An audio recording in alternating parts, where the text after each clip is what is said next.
आइए हम जानते हैं कि जो बिहार में महाअभियान चल रहा है, भूमि महाअभियान, उसमें ऑनलाइन किए जाने हेतु छूटी हुई जमाबंदी को ऑनलाइन कैसे फॉर्म को फिलअप करें।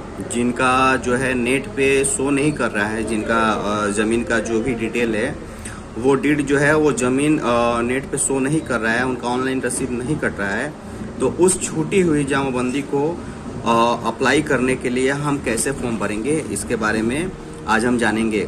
जैसे मान लीजिए कि ये ऑनलाइन किए जाने हेतु छूटी हुई जमाबंदी को ऑनलाइन करने हेतु आवेदन पत्र है, तो इसको भरने से पहले आप लोग एक बार देख लीजिए। ऐसा फॉर्म है, ऐसा फॉर्म आपको मिलेगा, ये ऐसा फॉर्म जो कि आप इसे इंटरनेट के माध्यम से भी डाउनलोड कर सकते हैं, इसके वेबसाइट से। वो भी मैं उसमें अपने डिस्क्रिप्शन में डाल दूंगा लिंक, आप वहां से भी इसको डाउनलोड कर सकते हैं। तो चलिए हम जानेंगे कि इसको कैसे भरते हैं। जैसे मान लीजिए कि ये सेवा में अंचलाधिकारी, तो जो आपका अंचल होगा, जो जिला होगा, उसमें जो ब्लॉक होगा, उस हिसाब से आप लोग अपने जिले को इसमें लिखेंगे। जैसे मैं अपने जिला का जो प्रखंड है, अपना प्रखंड है गुठनी, उसको मैं यहाँ पे फिलअप करता हूँ। गुठनी फिलअप करने के बाद से यहाँ पे आ रहा है हल्का, देख रहे हैं कि हल्का मीन्स होता है कि आपका जो हल्का है, गांव है, उसका जो पंचायत है उसका नाम क्या है। पंचायत, अपने पंचायत का नाम लिखिए। जैसे मैं अपना पंचायत का नाम लिख रहा हूँ, वैसे ही आप अपना पंचायत लिखिए। मौजा मीन्स गांव, आप इस पंचायत के कौन से गांव में हैं, तो उस गांव का नाम लिखिए। अपना आप लोग लिखिएगा, मैं अपना लिख रहा हूँ। और थाना संख्या जो आपके आप अपने, अगर थाना संख्या आपको नहीं मालूम होगा तो थाना संख्या आप अपने साइट से देख सकते हैं। ये मेरा थाना नंबर है। इसी में जो है ये जमाबंदी रैयत का नाम, जिनके नाम से जमाबंदी है, जिनके नाम से जमीन है खेत का, उनका नाम यहाँ पे लिखना है। जिनका चढ़ाना है, जिनके नाम से रजिस्ट्री पेपर या केवाला या खतियान है, जो ऑनलाइन नहीं चढ़ा है, उसको चढ़ाने के लिए उनका नाम लिखिए, जो रैयत का नाम है। जैसे मैं मान लीजिए लिखता हूँ,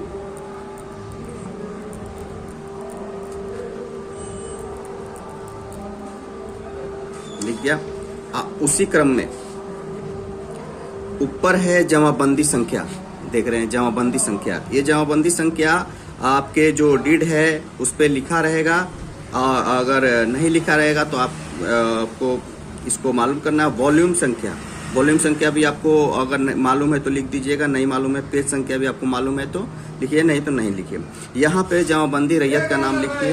रैयत का नाम लिखने के बाद से नीचे जो है, नीचे पता है, अपना पता लिख दीजिए। जो अपना गांव का नाम है उस पता को लिख दीजिए, पूरा पता लिख दीजिए यहाँ पे। जिससे मैं लिख देता हूँ, अपना पता आप लोग लिखिएगा।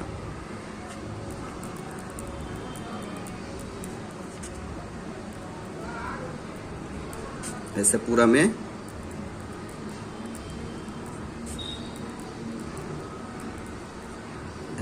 में आपको लिखना है। नीचे उसका है मोबाइल नंबर, अपना मोबाइल नंबर ऐड कर दीजिए इसमें।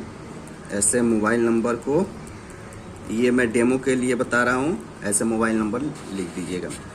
और जो अब आपका जितना भी ज़मीन का जो है, जो ऑनलाइन शो नहीं कर रहा है, उसको करने के लिए मान लीजिए कि एक खाता है या 2 खाता है या 3 खाता है या 1 खाता है और खेसरा नंबर कई है, तो उस चीज़ को यहाँ पे आपको दर्शाना है कि जो आपका चढ़ा नहीं है। तो सबसे पहले यहाँ पे खाता नंबर लिख दीजिए। मान लीजिए 200, ये मेरा यहाँ का खाता है वो है, आप लोग अपना लिखिएगा इसमें। मान लीजिए 211 खाता नंबर है और इसका खेसरा है 873, इसका खेसरा है, रकबा है 18.5।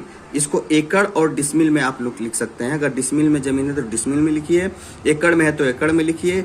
अगर मान लीजिए कि अगर हमको लिखना है, मान लीजिए हमारा जमीन है 1 एकड़ 5 डिसमिल, तो उसको हम 1 एकड़ 5 डिसमिल ऐसे लिख सकते हैं। तो ऐसे आप लोगों को ऐसे लिखना है। और अब ये जमीन खतियानी है कि खरीदारी बंदोबस्ती यानी रजिस्ट्री कराए हैं, या खतियानी जो पूर्वजों का जो पुश्तैनी जमीन है वो है, तो खतियान है तो खतियान यहाँ पे लिख दीजिएगा। खतियानी ज़मीन। और अगर बंदोबस्ती खरीदारी है तो यहाँ पे क्रय लिख दीजिएगा या खरीदारी लिख दीजिएगा।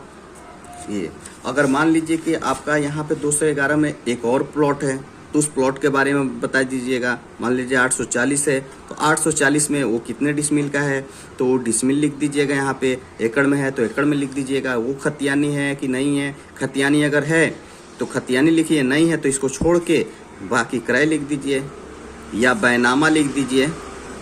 जो बैनामा आप कराते हैं बैनामा लिख दीजिए। वैसे ही मान लीजिए कि अगर एक खाता और है हमारा 140, तो 140 खाता में मान लीजिए कि एक खाता और है 140 खाता है, उसमें खेसरा नंबर क्या है 720 है। ये कितने डिसमिल का है तो ये 5 डिसमिल का है, 5 डिसमिल।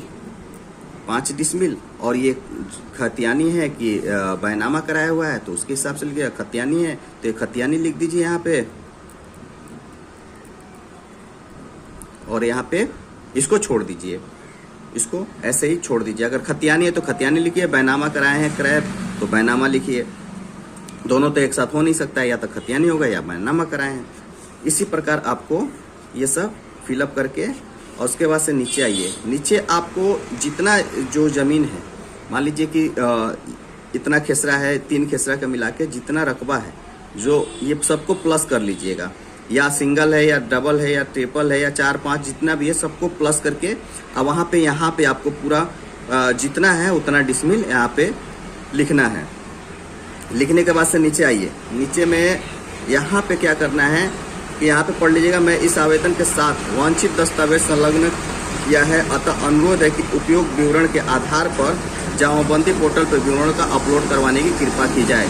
तो मान लीजिए इसके साथ आपको जो साक्ष्य दे रहे हैं या यहाँ पे कह रहे हैं कि जो दस्तावेज हम दे रहे हैं वो बिल्कुल सही है, आप इसको ऑनलाइन पोर्टल पे चढ़ाएं। ऑनलाइन पोर्टल पे अब यहाँ पे क्या है विश्वास भाजन, यहाँ पे आवेदक जो आवेदक कर रहा है, ये जो आवेदक कर रहे हैं उनका यहाँ पे सिग्नेचर होना चाहिए, उनका यहाँ पे सिग्नेचर या अंगूठे का निशान। अब देखिए इसमें क्या करना है, ये सब भरने के बाद से इसमें जो इसके साथ कागज लगाना है उस कागज का विवरण है। जैसे मान लीजिए कि यहाँ पे विविध पत्र में आवेदन पत्र शपथ पत्र के साथ, मान लीजिए इसके साथ शपथ पत्र भी लगाना है। अभी बताएंगे कि आपको शपथ पत्र कैसे भरना है और कहाँ से भरना है। यहाँ पे मूल जमाबंदी के प्रति आप दे सकते हैं, जो जमाबंदी है, खारिज, दाखिल और ये सब